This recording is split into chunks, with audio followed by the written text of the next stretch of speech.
Hazur, I was talking to one Polish person other day, and he's One who?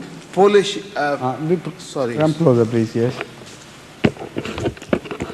No. Don't disturb it too much. Just lift the angle, change the angle. Yes. Polish gentleman, sir. He was talking about, as we know and we say, everybody has a fixed time of life, muayyan waqt.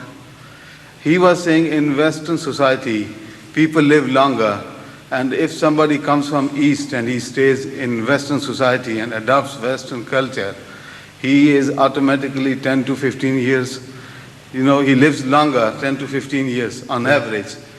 I wonder if you could throw some light on this. I couldn't answer this criticism.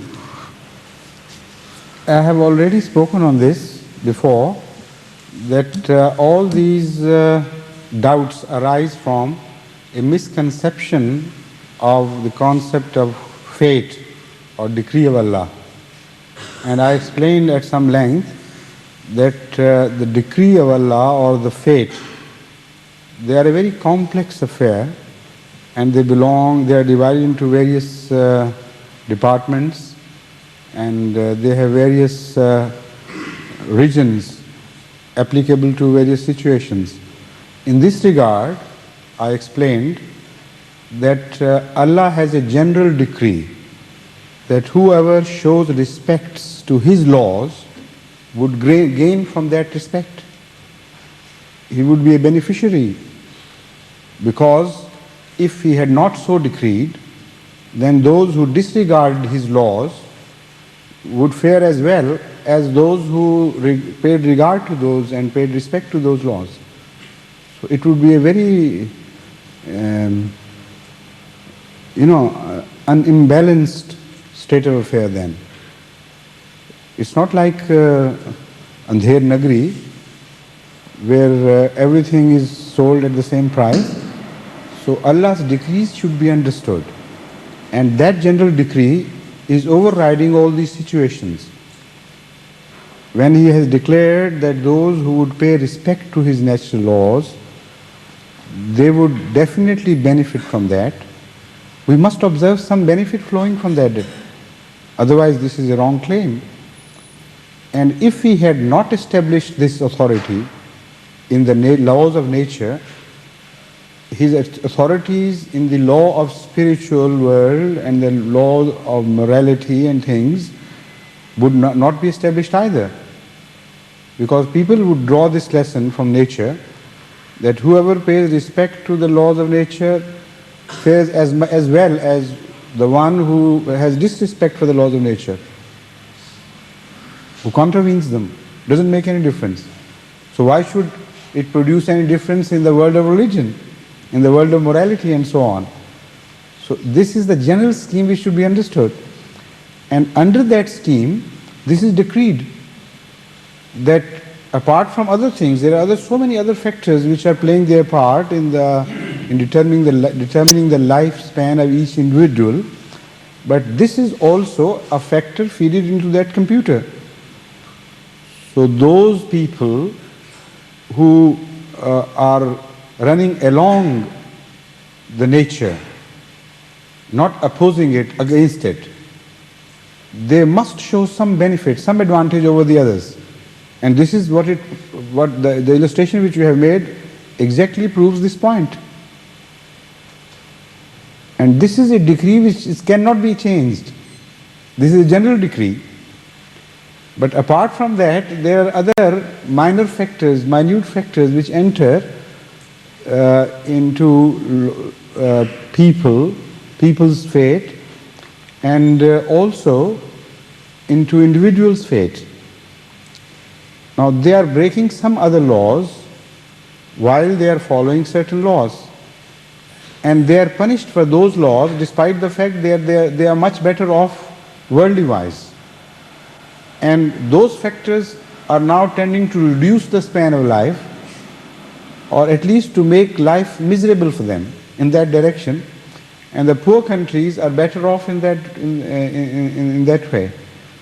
For instance, all the diseases which are uh, dependent upon sexual irregularities and promiscuous life, they are now rampaging the society everywhere in the West. New diseases are coming into being for which they don't know how to fight them out. And the lifespan which was extended from one direction is now being cut short from another direction. Nowadays, a new disease, AIDS, has stricken panic in the Western world. And recently, many people here have been stricken down by that disease and cut down by that disease, and they have very little knowledge to defend themselves against it. Now, this is established positively by the doctors that this disease is only contracted by sexual contact, by sexual irregularities, and not at all by any other ways and other means. Although apparently that disease is not a sexual disease to look at. It is either flu or a combination of flu and dysentery and general weakness and bone aches and things, malaria-like symptoms, infection, running a fever, not very high perhaps, but regular fever at night. Now, all these symptoms are speaking independently of some other pathological or other maladies within the system. But now they have come to know positively, and this has been declared, that no such patient can transfer his flu to any other person or his dysentery to any other person except through sexual contact. Similarly, there is a much greater havoc played by in vicissitude, though in dimensions, though not in intensity, in America, by a disease known as you know that skin trouble? No. The boils on the skin, herpes. A type of herpes has appeared which is normally known to be nervous disease, and it happens everywhere, more or less all over the world. It's experienced along the edges of the nerve course. Boils are erupted, and they are very painful and very disturbing, but they have nothing to do with sexual irregularities. I mean, they come and go and do not kill.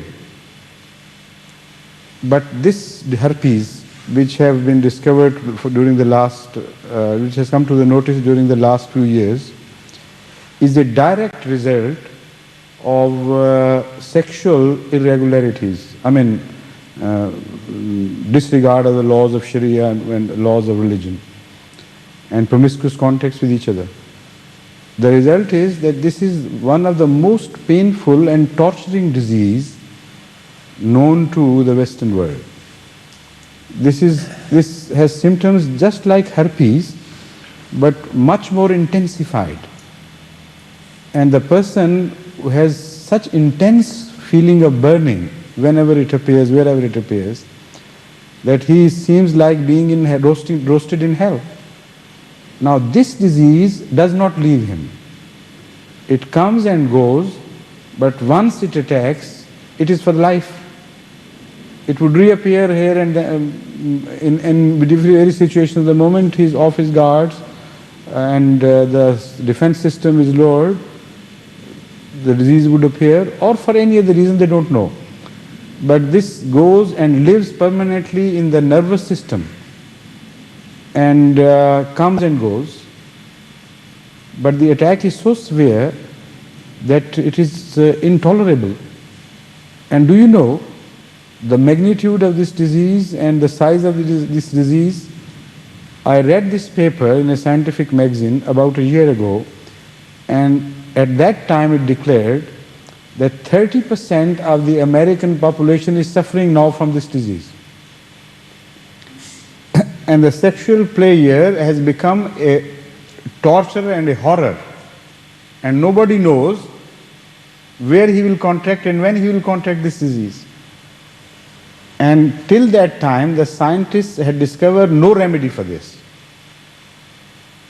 As a general rule, all the diseases caused by virus are most difficult to handle, and the doctors generally say, we'll give you palliatives, we'll help you a while, but the virus cannot be fought out, and there is no real remedy. But some virus diseases are helped and influenced favorably more than some others. Now, this virus disease completely defies all attempts to mollify it. So these are also the decrees of Allah.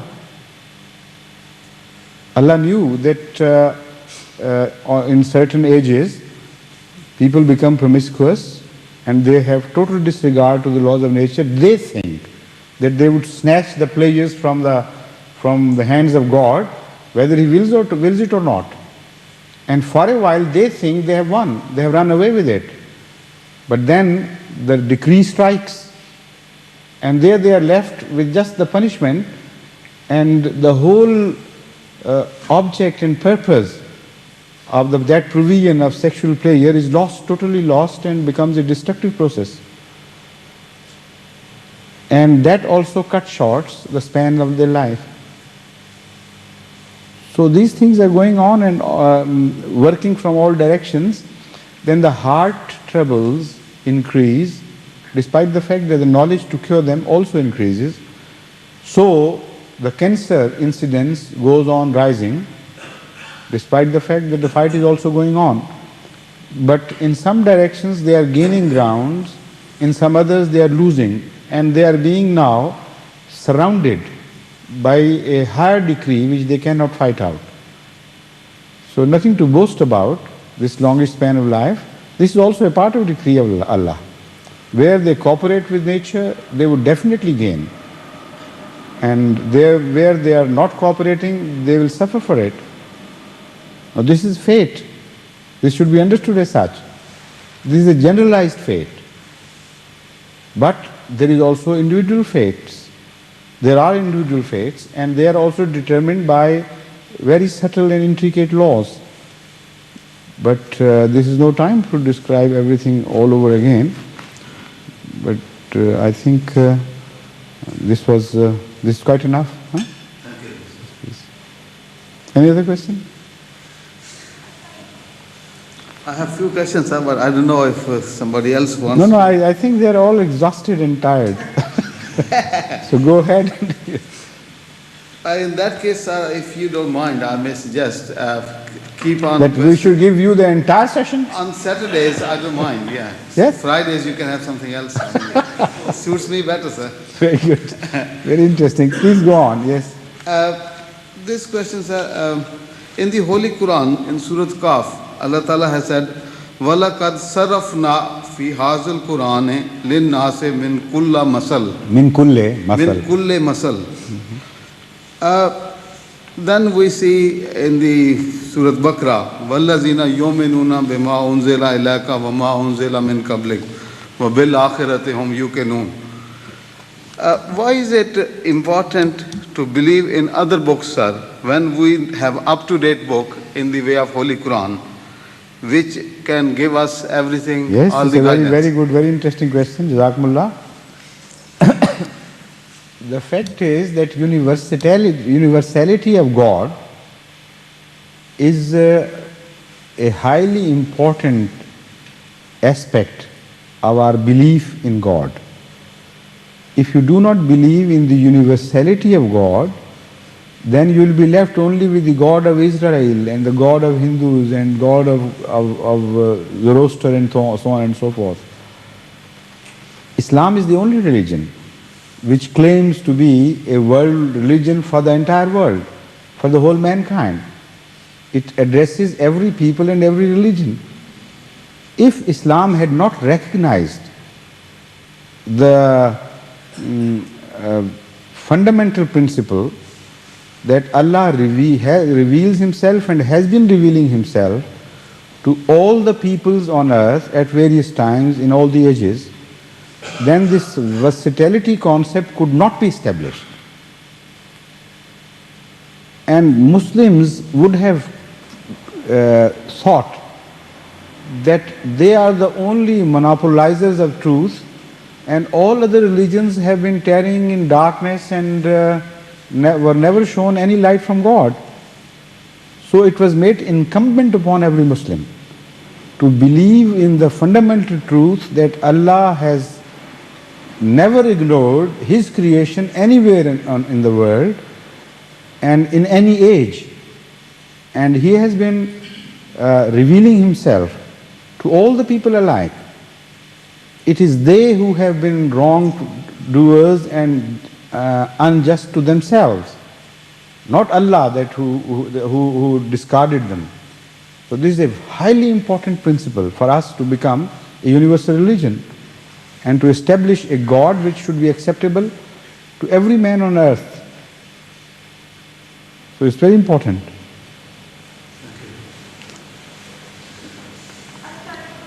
Yes, please, but you can come closer to the microphone so that I can hear your voice easily without straining my ears. You are still a bit away from the microphone, I suppose. All right, now I think now I'll be able to hear. They have raised the volume now. Please.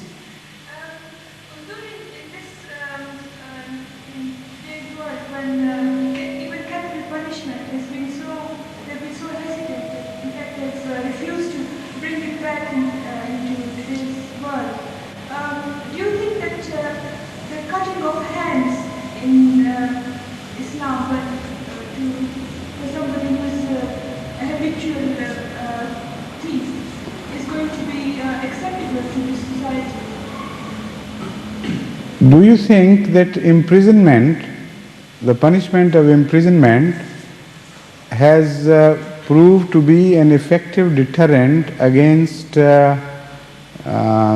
theft, stealing, robbery and things anywhere in the world? Or has it failed? Yes, it looks very much like having failed. And do you know what misery these thieves are causing to peace-abiding, innocent citizens all over the world? The Western society only looks in one direction and doesn't pay attention to the other side of the picture, which is very horrid. The misery caused by these thieves is so much and so unjustified. Just to snatch $10 sometimes, they kill or maim a person and put the family to the torture, or to himself and the family if he's maimed, for life. I know many people in America. When I visited America in '78, I was inquiring about the incidents of mugging and things, and I was surprised to told by the Jamaat members that hardly there is one among the Ahmadis living there who has not been mugged in his life. Some people were badly injured, some for a small money have been murdered. A young boy was shot dead in a restaurant, an Ahmadi boy, and brought so much misery to the whole family, which still persists. And they completely forget all these horrid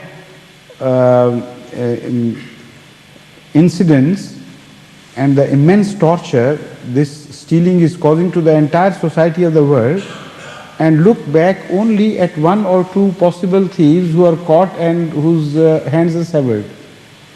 So they must have some sense of proportion.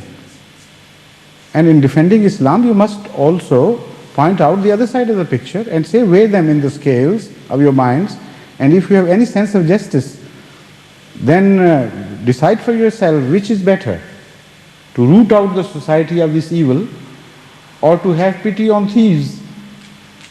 While only if this punishment is accepted by the world as such, and this is established all over the world, I am quite certain within a matter of a very short time, this concept of stealing would disappear from the world. It is highly important for the society to find an effective weapon against a disease or a calamity or a problem, and the effectivity of the weapon is proved by its results. For instance, smallpox. That has been a very dangerous disease experienced all over the world, which has taken millions of lives and left people maimed also.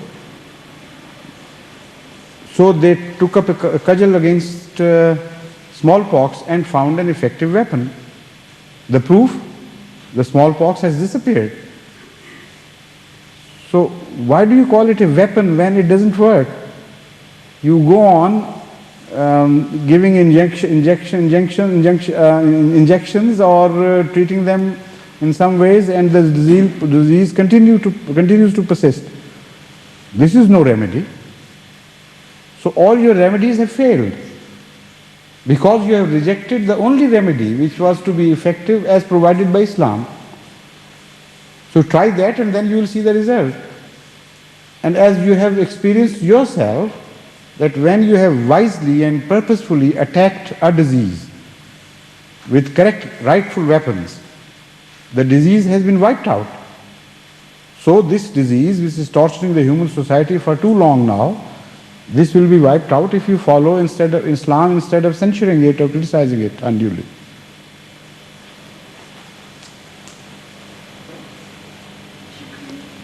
They have pity on thieves and not on innocent men, and they call it justice, fair play. They call it modern society. It's all stupid. Yes, please. Assalamu alaikum. A bill is being debated in the parliament nowadays about the experiments on human embryo.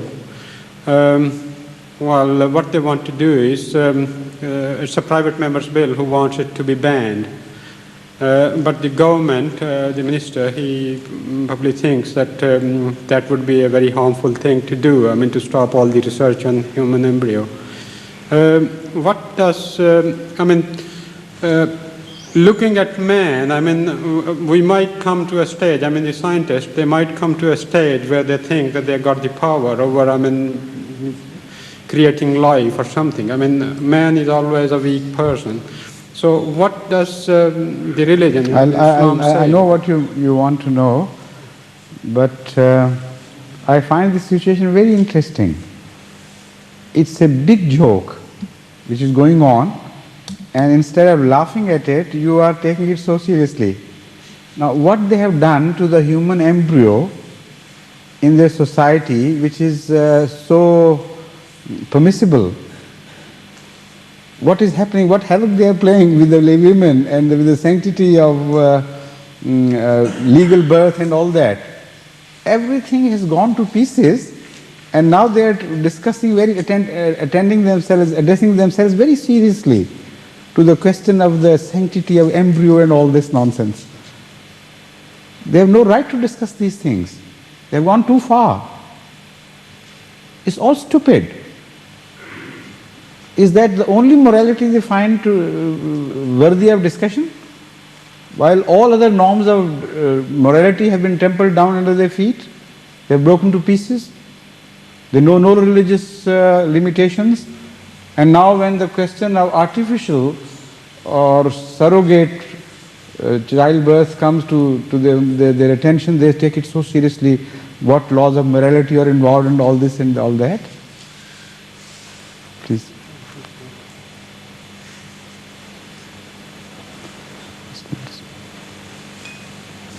Hazur, before I put my question, about this life question which was put by one of our friends, I know Hazrat Masih Maud alayhi salatu wasalam in one of his books has said that the natural life of a man is 90 years, unless as you have stated just now, man himself destroys his life by wrong action or wrong treatment.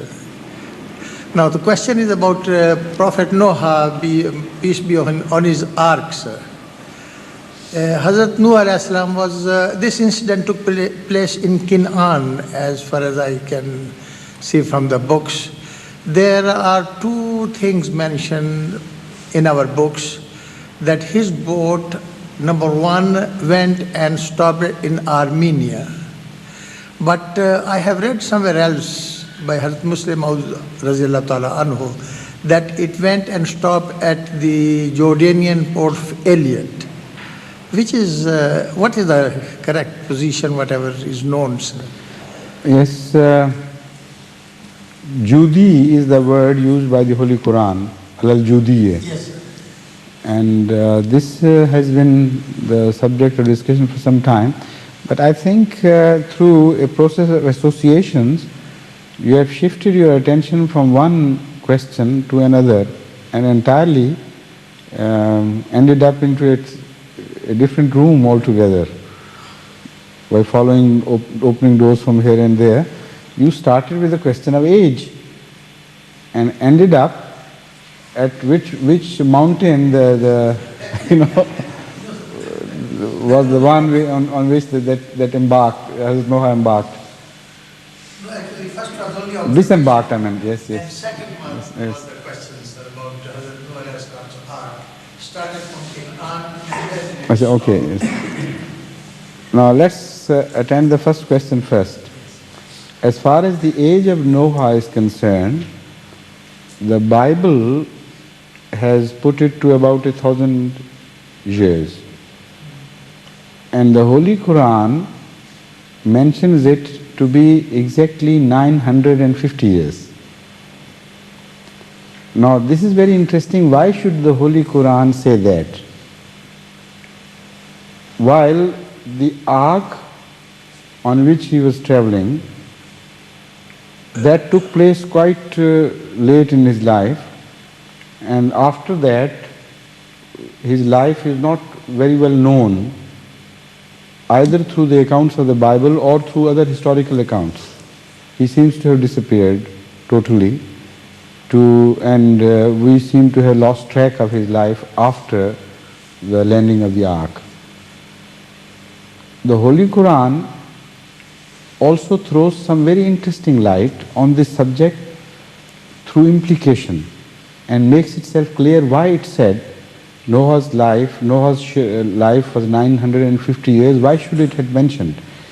The Holy Quran mentions only those subjects which have been discussed in Bible erroneously, and does it only to rectify those impressions and also to justify the mention in the Bible in the original place.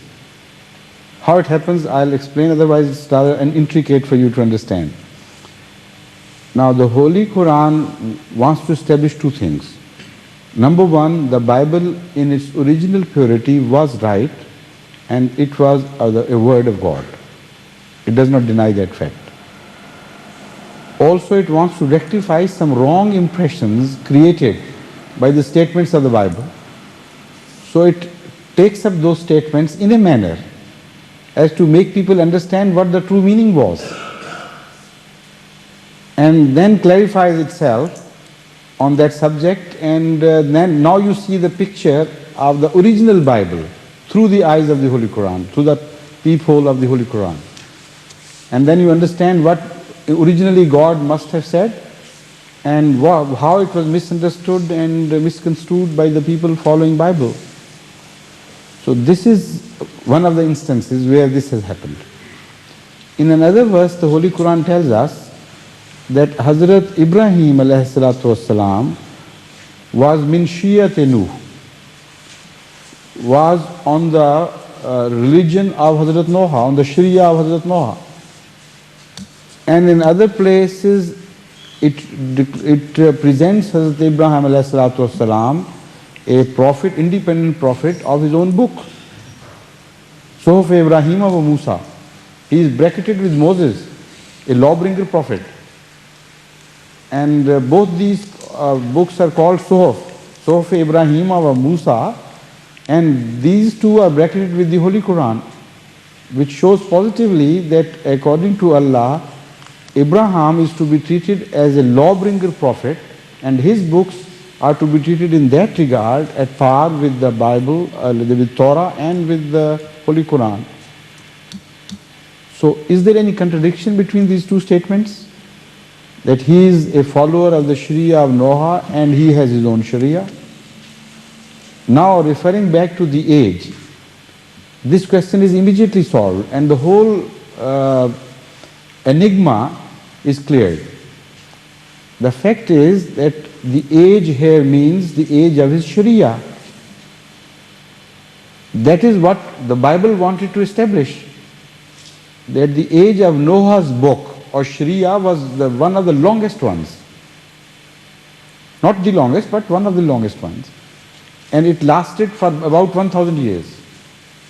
The Holy Quran declared that that age of Noah, that is his religion, his book, lasted for exactly 950 years. And the first 50 years of Abraham's life start from the 900 years from Noah. That is, he spent his first 50 years in the span of Hazrat Noah's Sharia. And everybody knows that Noah was not alive at the time of Hazrat Ibrahim. So his Sharia was alive, because the span of the Sharia was 950 years. While the Sharia had become 900 years old, Hazrat Ibrahim ﷺ was born and lived for the first 50 years following that Sharia. And from then on, he was revealed his own book, and then he became an independent lawbringer prophet. So this is the style of the Holy Quran. It clarifies so many problems and riddles which are, besetting themselves upon the Christian world and the Jewish world.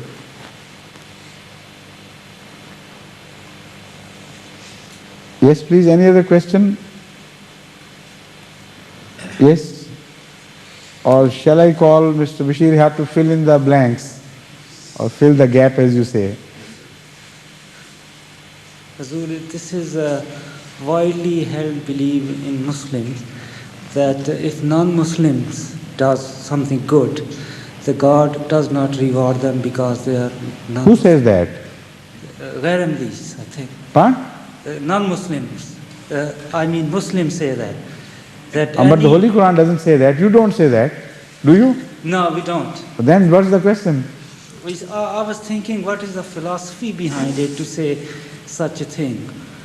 Ask them about their philosophy. It's not my philosophy or yours. It is their philosophy, so ask them. Why should Allah be so unjust and so partial? Yes. Thank you. Yes, please.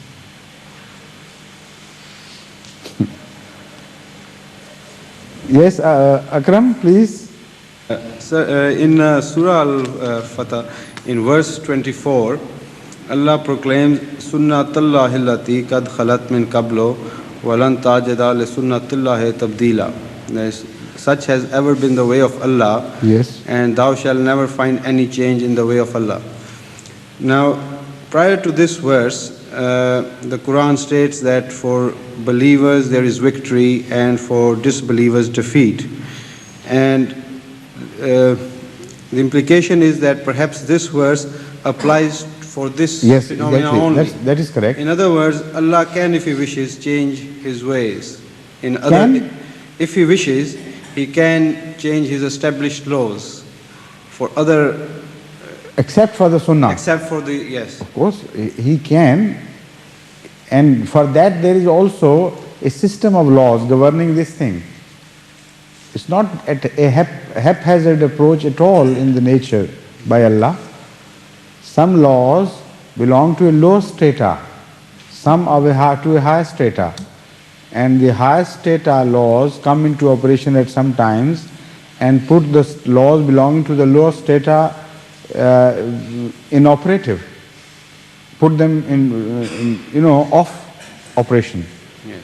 And it appears as if the law had been broken. It is never broken.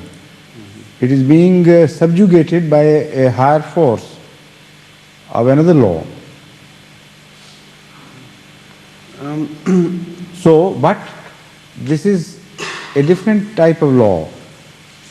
Allah says that those who belong to me and who are suffering for my cause, I will never abandon them. If I do that, then I am defeated at the hands of others. This law cannot be broken, of course.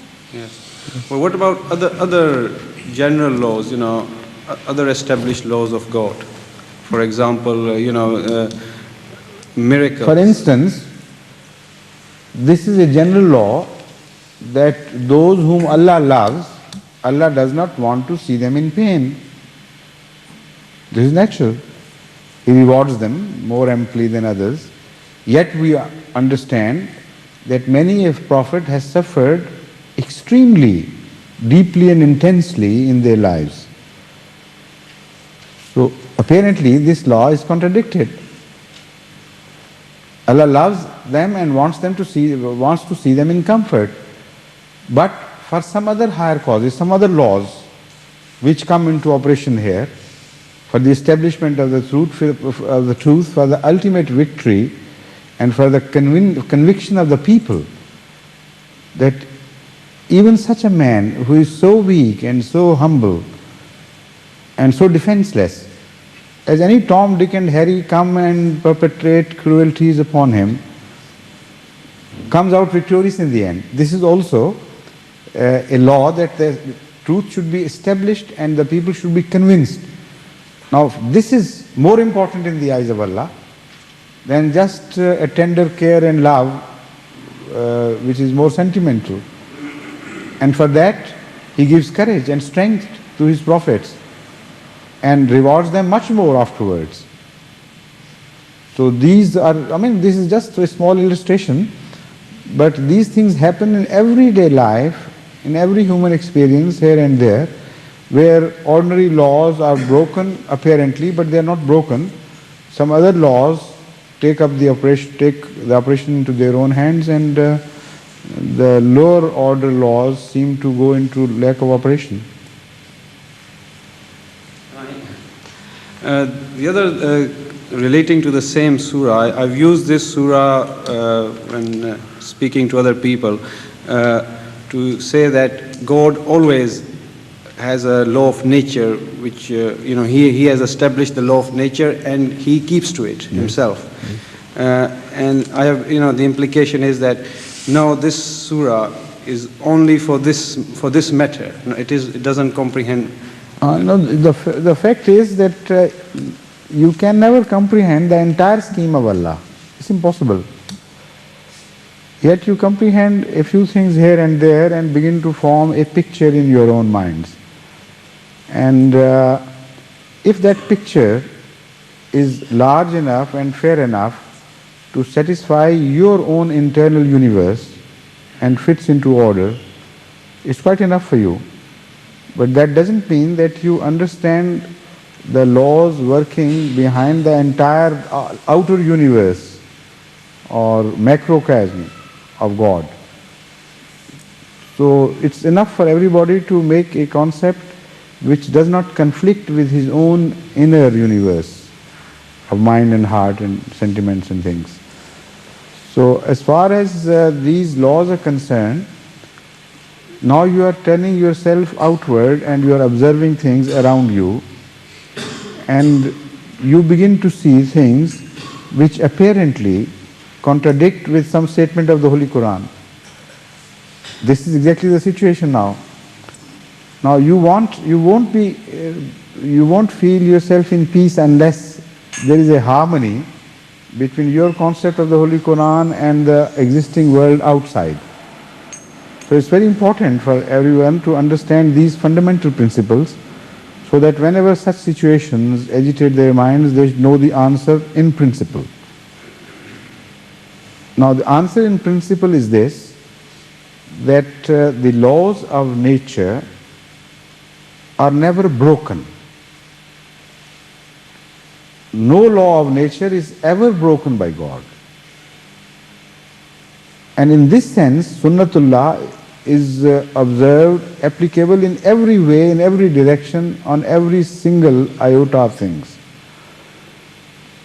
Yet, these laws can be manipulated. And people do not have a clear distinction between breaking of law and manipulation of law. Laws of nature can be manipulated to the advantage of some servants of Allah and to the disadvantage of some other people of Allah who have no longer justified being called His servants. For instance, for a strong wind to blow and carry pebbles along with it, it's just an ordinary happening. It's under law of nature. Now this thing happens at the time of Badr in a certain way that no law of nature is ever broken at all. A very strong gale is blowing from the direction of the army of Islam under Ahmad Sallallahu Alaihi Wasallam to the direction of the enemies of Islam.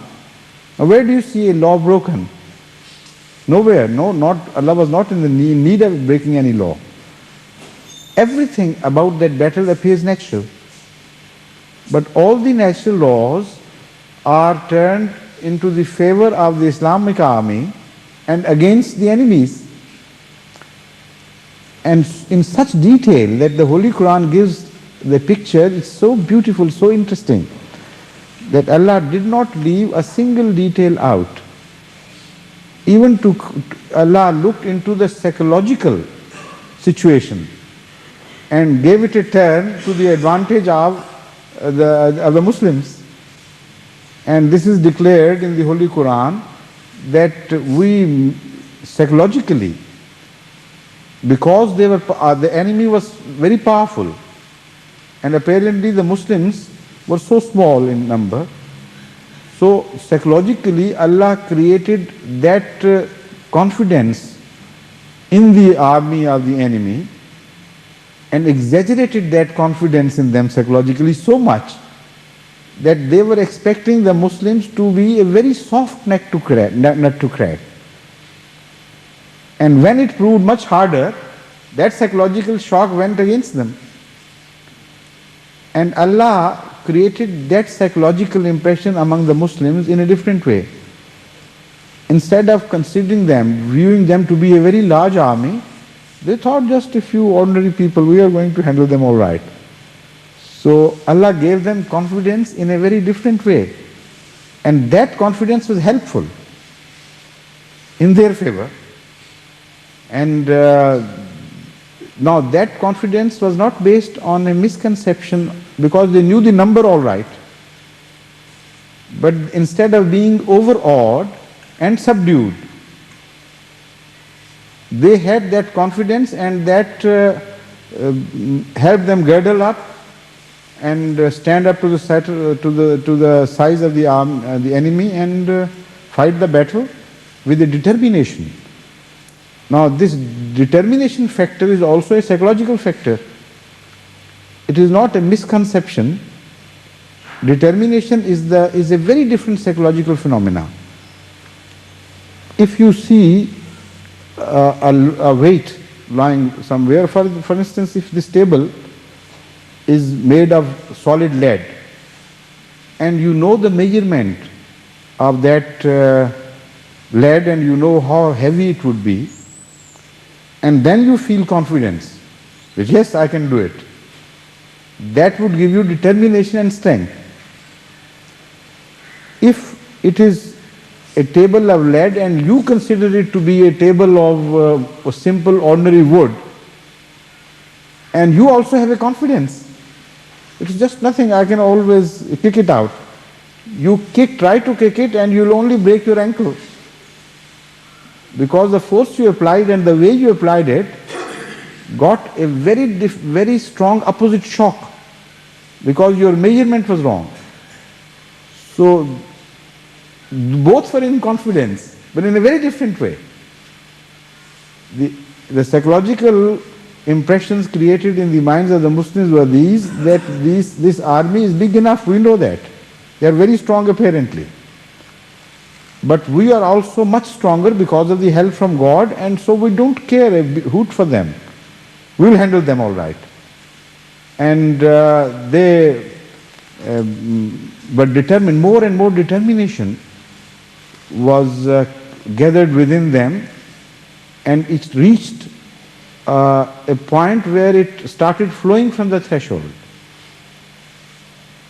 For instance, when the armies were being arranged in battle form, arranged in the battle order, one of the enemy spies went to the camp of the Muslims and went back and reported the matter.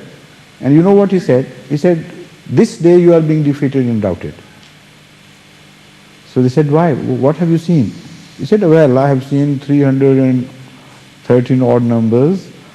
Some of them are lame. Some have only clothes which can cover their body, either only half of their bodies. And some are old people. And some have half a staff in their hand. Some have broken swords, and so on and so forth. And hardly there are 3 mounts there." So he said, "Have you gone mad? How can they defeat an army like us, so fully equipped and gathered from the very best warriors of the Arabs?" He said, "Yes, still, this is my judgment, because I have seen 300 deaths, 300 some deaths. I saw written on their foreheads that we have come to die. And when they were determined to this extent that they have come to die, you can never kill death." These were the words of this observer. So there it was determination that was created by that psychological feeling. And in other words, it was a false sense of security. So even to such minor details, laws of nature were put into operation in favor of Islam, and no law was broken. Now, apparently, you see, this is a break of law that 313 ordinary poor people conquer and rout out a very strong army, almost 3 times in number and much more in equipment and experience. This seems to be a break in the law of nature. It is not. When you study the whole thing in detail, in minute detail, and understand the whole plan of things, how Allah employed the laws of nature, then everything is simply elementary and ordinary. So this is how you can bring the outer world of God in constant, in accordance or in concord with your internal world.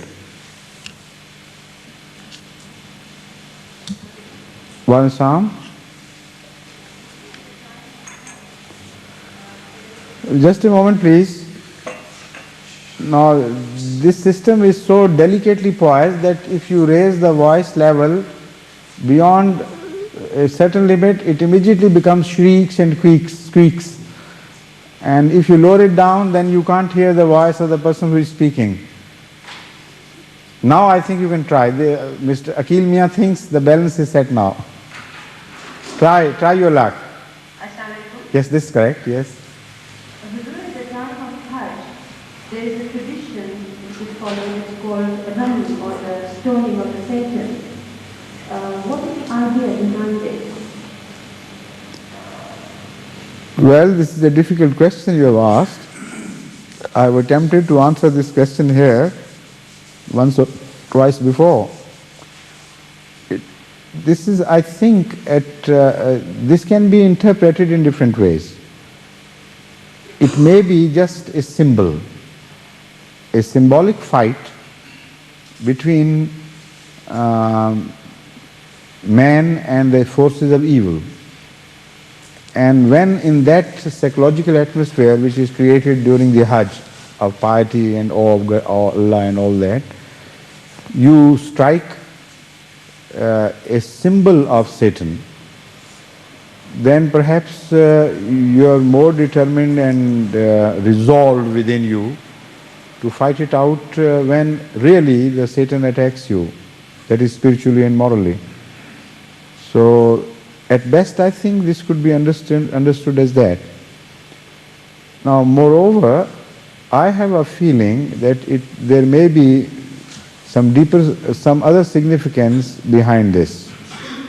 We know of two stones, two symbols. One is loved and kissed, that is Hajar Aswad, and the other symbol is stoned. That shows, number one, the significance may lie in the direction which I have already covered.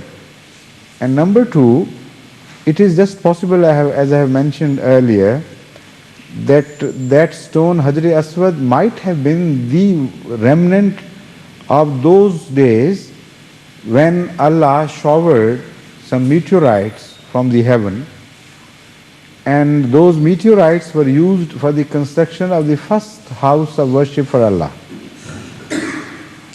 And that stone may have been the meteorite, or the remnants of those stones. So because it holds a very sacred position, it belongs to the very first building, and when you break down the religious sentiments, ultimately they break down into love of God and nothing more. Not a superficial, ordinary exercise, but purely an exercise of love. So in love, these things acquire a very great importance. These symbols and memories and reminders and all these things. So out of this memory, out of this deep association of worship with that stone, we love it and kiss it. We also know that Khana Kaaba has been an object of attack by the enemy at various stages. And we also know that it went into ruins at certain times. So I would be inclined to believe, although there is no historical evidence to this, but this is just an inference. It is possible, I mean it's not impossible, that it might have been attacked at some times by some satanic diabolical forces, and that symbol which is being attacked by stones is a remnant of those days. So two opposite poles are created in symbology. In symbolic language, the reality has also some significance. The very solid matter has also some significance and historic significance. This is my personal inclination, my personal inference. And this is a possible avenue where we can search for that solid significance attached to these stones or figures, whatever we call it. But the second symbolism is of a permanent nature. Whether you know the real solid exact incidents which were attached to these two symbols, that doesn't matter. What is important is this, that you should understand that in the atmosphere of Hajj, you must fight out the enemy to the final kill, that is Satan. And this stands as a symbol for that. Now what is the nature of three Jumras which are being attacked? You have seen it with your own eyes. Azhar? Akram, no? You had the opportunity, no, didn't you? You were not there? Where have you been? Libya alone. But Azhar has been there. Yes. I see. Has anyone witnessed that? Could you describe, please? Yes. Now what is the size of Hajar Aswad now and the shape and how it is kept? And can you really touch it or not? And also these Jimar, Rami Ajmar. Hazur, I had the good fortune of living there for many years. Yes. Come closer to the microphone, please. And during, from 1952 to 1959. In the beginning, Hajar Aswad remains in the same position. There are few pieces. One is a larger piece and there are 2 or 3 small pieces. I see. It has broken into pieces now. This is what I have seen them. Right. And they are stuck into an oval shape bowl, which is put in the corner at about 5 or 6 feet, about 5 feet. High from the ground, 5 feet high from the ground, From above the ground level. That's right. When you make the circuit and when you reach, you start with that place by kissing it. So there are 2 or 3, 4 pieces which you kiss, but they are not. They are only visible, and you can kiss them, and this is what the people do, and you can touch them, but they are not.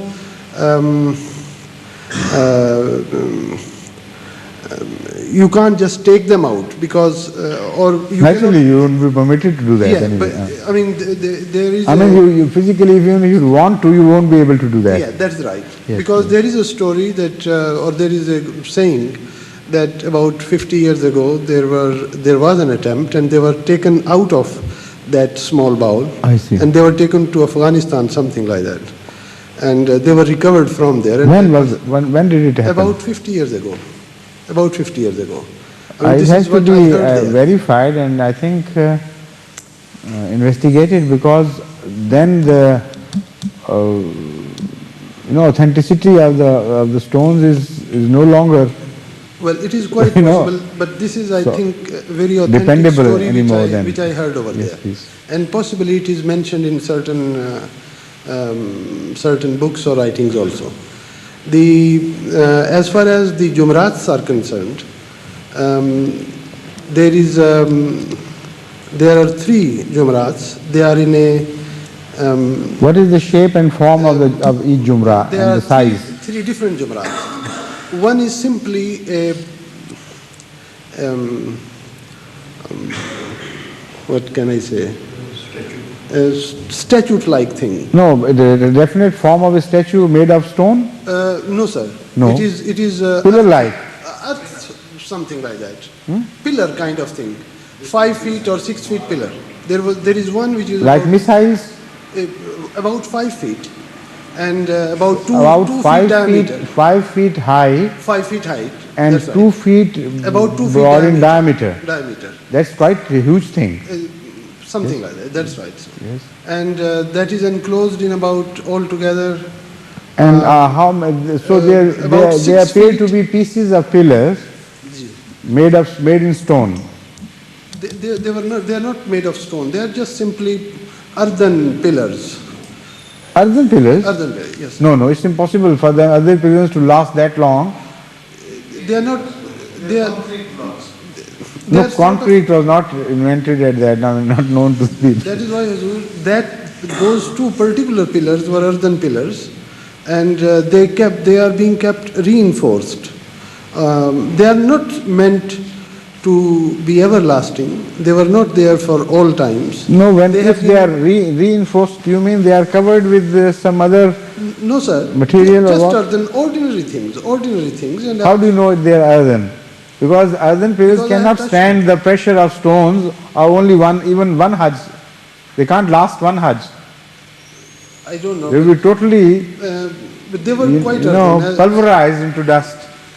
Possibly that they are recreated afterwards. Now, why I am asking this is I that touched them and they were just. the possibility which has come to my mind is this.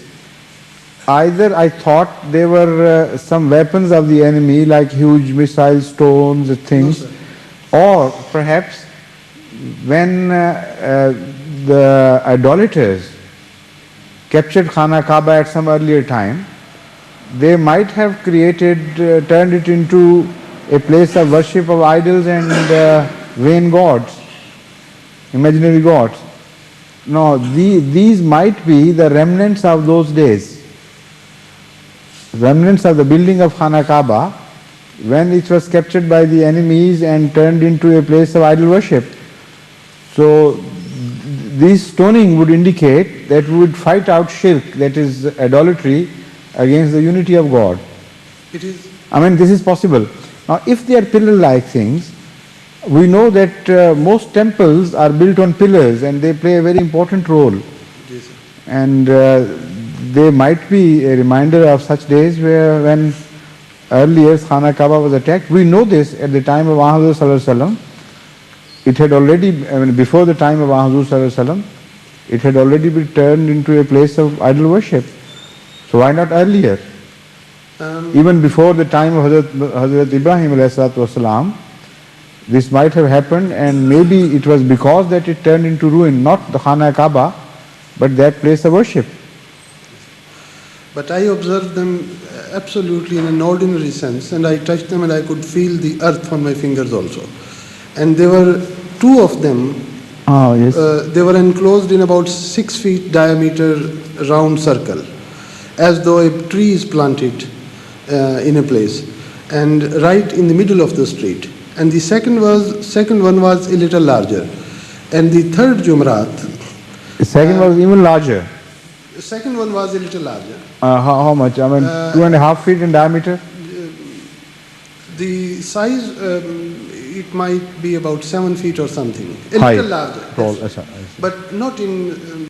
Not in girth.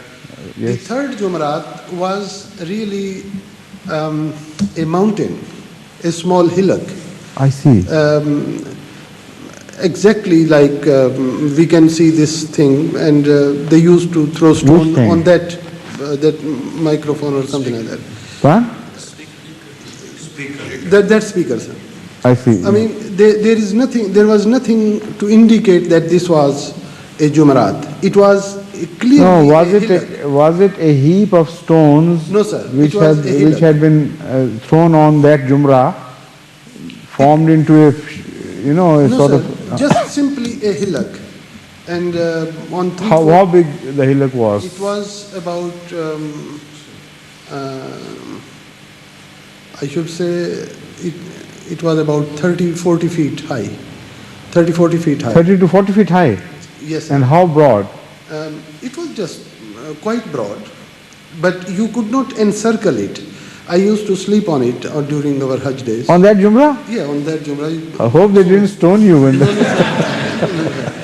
And because it was just a very good place to sleep in those days I see. during the summer. And but you could not encircle it. But now, Why not? because it was a hillock. I mean, you had to face it from the frontal side in order to throw your stones on it. What do you mean you can't you couldn't encircle it? It was a hillock. It is just like this mosque. No, you I mean, can. You mean you couldn't make a circuit round it No, you couldn't make a circuit round it because it was a hillock? because it was a hillock. No, but hillocks can be gone round. I mean, there's no Yes, problem. but its shape was like that. It had a frontal thing. Where did it end the back of that hillock? There was no back of it. It was. It used. Was it a portion of the mountain projecting? That is right. Something like Is that right? projecting something. Like Projecting, I see. But then, I mean, about 25 years ago, then I left. And But behind in it those- there was a larger mount. There was a large amount. But now they have cut all that thing. They have cut the whole mountain and have turned that particular space, the projection, into a similar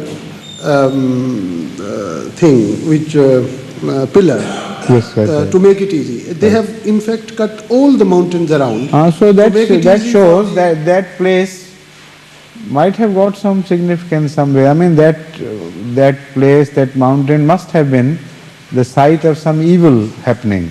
Quite possible. Otherwise, it shouldn't have been chosen without any significance. Certainly. Yes. But they have now cut it from all around and to facilitate the pilgrims coming. While sleeping on that hillock, I hope you didn't see bad dreams. Not sir, at all. Oh, all right. Yes. After, yes. Sam.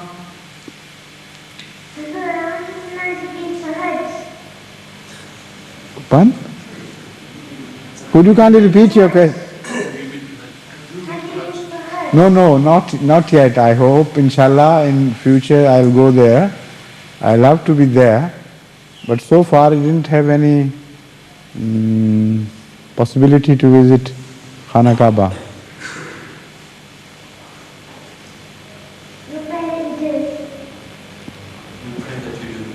Thank you so much for your kind prayers.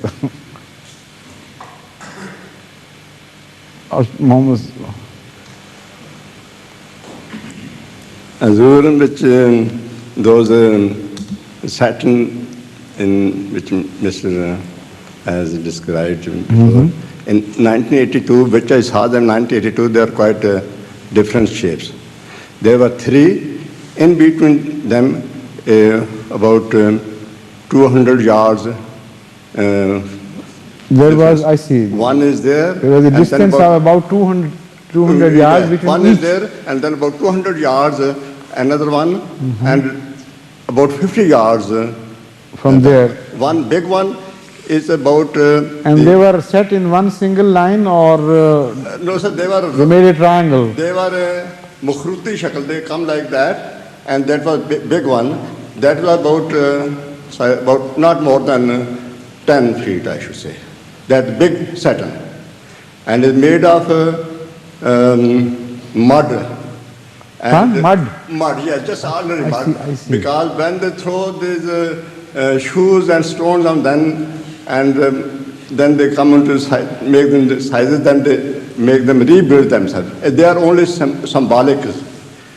And they're man-made. No, but the place, that place is definite place which has been mentioned. Yeah.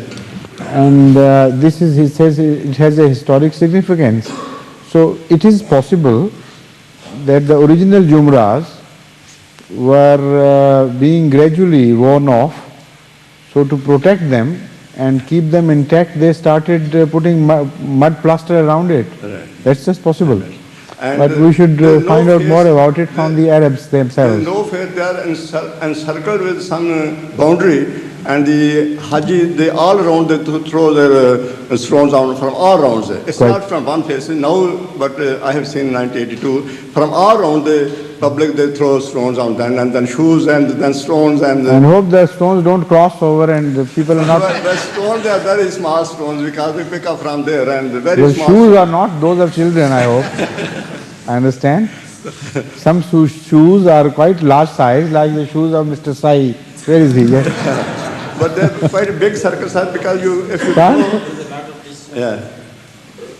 But you can't go closer than that. No, there's boundary walls. Space, but you throw it from a distance. It hardly reached up to because they are encircled with the boundaries, sir. But and you must is there a sort of fence around it? Yes. People doesn't concrete wall. What? Small concrete wall about this height. I see. Around and you can't enter the walled area. You can't enter the walls. That's right. So it's quite safe for everybody. Yes. Except for someone who is sleeping on top of one of those. No, you can't sleep there because they are Makhruti shakal, they go like that. Yes. So they can't sleep on that. What now? But how could he sleep on the top of that Makhruti thing, you know? Makhruti shakal, now they are Makhruti. Fantastic. Yeah, they're not now. How could you do that? In those days, this was the situation. Which days? In 1952, I see. Oh, we went that early. Yes, that's right, yes. Have changed, yes. in those days, it was not possible even to get a bucket full of water. You had to carry the water from Mecca yourself. I see. Or you had those water carriers. That was the pre-oil era. It was, I think, exactly in the reminiscent of 1400 years ago. Yes, I see. That was it was dangerous. So it was, you really performed a historical Hajj. Yes. Thank you. The situation was quite bad. There was no food, there was no walking facilities, there was no camping facilities. And how many Hajis used to perform Hajj in those days? 300,000, Not more than that? I see. And in those days, Shah Saud used to depend for his income on the Hajis. on the revenues of Hajj. Correct, correct. The Pakistanis would come and from India the people would come. It used to cost them about 350 riyals. Hajj tax. And Of course now, they don't need any. there were no Pakki roads or Nothing. nothing. There was no road from Jeddah to Medina also. It was all sand. The people used to get lost, and many people would die if they had lost their way. And it used to take 2-3 days to reach Medina. And all these developments which now have been accomplished, they were non-existent. the people used to, during their Safa and Marwa journey, the people used to just sit on the side of the cafe over there to refresh themselves. The things were entirely 1400 years old. But in the past 25 years... Or maybe older. Yes. Now the things have changed. Yes, yes. There was no. Now, Joy Anwar Sahib Kalon, please. Huzur, another version of the same thing, beginning with Hajri Aswad. At my last, I've been there several times, but last time I met was 1967. In one of the corners, at about height of about 5 feet from the ground. That's not 5 feet. Your nose is at a much higher level than 5 feet. I had to bend down. Yes. They've got it at a level where an adult, male or female, can kiss it. That was the reason, I believe, for putting it at that height. Correct. It is in the corner. It is enclosed in a metal kind of a border cover. Looks like silver, probably is not silver, but looks like silver. Inside, the bits of Hajri Aswad are embedded in polyester resin. The reason for that is they don't want the stone itself to get rubbed off, and they want to protect it. And they're always guards. They're preserved in a sort of casket? Well, sir, it's inside that. It's is it a casket or bowl or what? The metal container is in the shape of a bowl. It has lips, and those lips cover the two sides of the walls, so that when you want to kiss it, you have to get very close to it, and the only thing that you're able to kiss is the polyester resin cover. Right. You don't actually, not lips not the stone actually cover itself. the stone Right. itself, but it's clear and it's visible. Yes, yes. It's very seldom that anyone is permitted to kiss it more than once in one circuit. And even then, if you stay there for more than an hour, or more than a second or so, the person on duty comes out with a whip. Whips you? Yes, sir. Yes, yes. Now, the Rami part, there are 3 of these. When I saw them, at that time, the custom normally was for one to pick up 7 pebbles, the size of, say about a 1/4 millimeter in diameter, for each one of those 3. So you picked up 21 and you put them in your pocket in your hand and went along to throw them, 7 on each one of them. And the first and the second and the third, I would say the heights would be in the region of about 5 to 6 feet, the 7 to 8 feet, and 10 to 11 feet. And what was the year, the first time you visited there? 19? I visited Khana Kaaba several times, but I went for Rami only once, only in 67. 67? Yes, sir. So is that the only time you set your eyes on that? Quite right, sir. 67? Yes, sir. So Qazi Sahib was speaking of a much earlier time. You 52 or 53? That's right, yes. When I went there, Huzur, up to that time, a lot of people had gone there, and there were a lot of this gravel or kankariyan all around it, and all that one could see was the top, and the top was about 3 or 4 feet, which was still visible. There was a parapet all round, so that one couldn't get very close to it. And most people threw stones, and when they were not even able to get very close to the parapet, sometimes they had to throw it from a distance, and as long as it reached that particular area, that was considered good enough. The 3 of them, 7 each, and then one turned back, and the rush there was so much that I lost my shoes. I didn't throw them, but I had to walk back barefooted. Chaudhry Sahib was with me. I tried to persuade him not to go, because I said there will be a lot of dhakkas, and he said, I want to go there because I want to show my gratitude for being enabled to bear dhakka. I think enough of questions for tonight.